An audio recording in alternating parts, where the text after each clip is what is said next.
How to send a 5-minute video in WhatsApp. So let's go to open WhatsApp and try to upload a 5-minute video.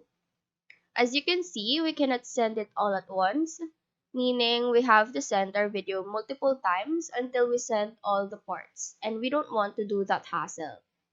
What we should do is to click on the plus icon here, select Documents, and from here, we will select the video that we want to send. This will be sent in a document format, but if the user who received click on this, the MP4 video will definitely play.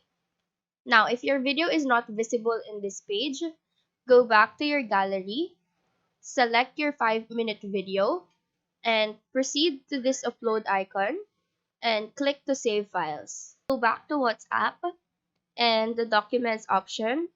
We can now see the video file. So that is how you upload a 5-minute video in WhatsApp. Do let us know if this video helped you out, and if you have any questions, feel free to drop them down below. Thank you for watching and have a great day.